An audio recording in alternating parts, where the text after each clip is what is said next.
Hello, I'm DM Fitzgerald. I want to thank you for your support. Please like and subscribe, and feel free to leave a comment. I read all of the comments.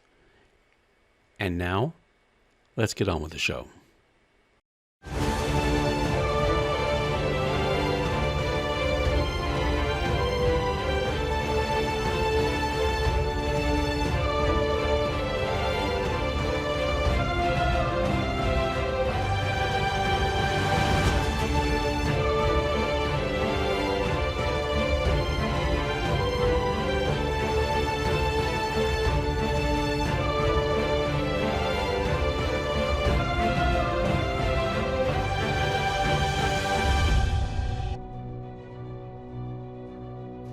When last we left our intrepid adventurers, they were staying in the town of Markby Morlan. They start the trek to Kita, and they're nearing the city of Sylvia's Rest, where the Southern Deserata army is building its strength. They get into Kita in the late afternoon. They visited this town before. It sits astride the southern trade route and the road to Mountain Vale. A fourth road goes to the city of Khan, where the Dragon Emperor of Khan resides. They spend an uneventful night in Kita, and then make for Sylvia's Rest. They stop for lunch at the fortress atop the cliff, and take the perilous winding road where the city sits at the edge of the inland sea. As they enter the city, they say goodbye to Morgan. She is going to talk with the priestesses of Chaldasea in the old temple near the sea.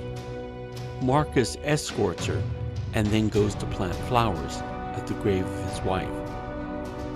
The rest of the party wanders the streets, seeing how much has changed in the town since they were here a month ago. They see that the brothel that was once called Scala's has had its name changed to Lissa's. They decide to go to the quieter inns.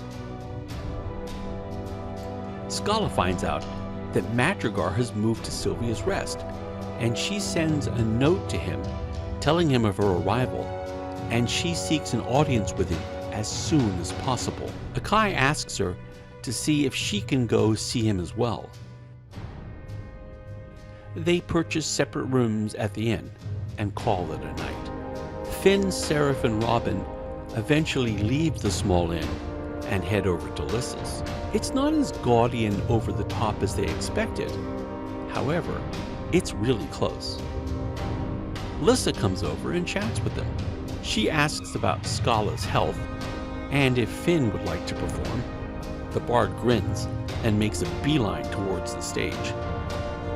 Lissa asks how Seraph is and asks if he wants the regular girls he usually has.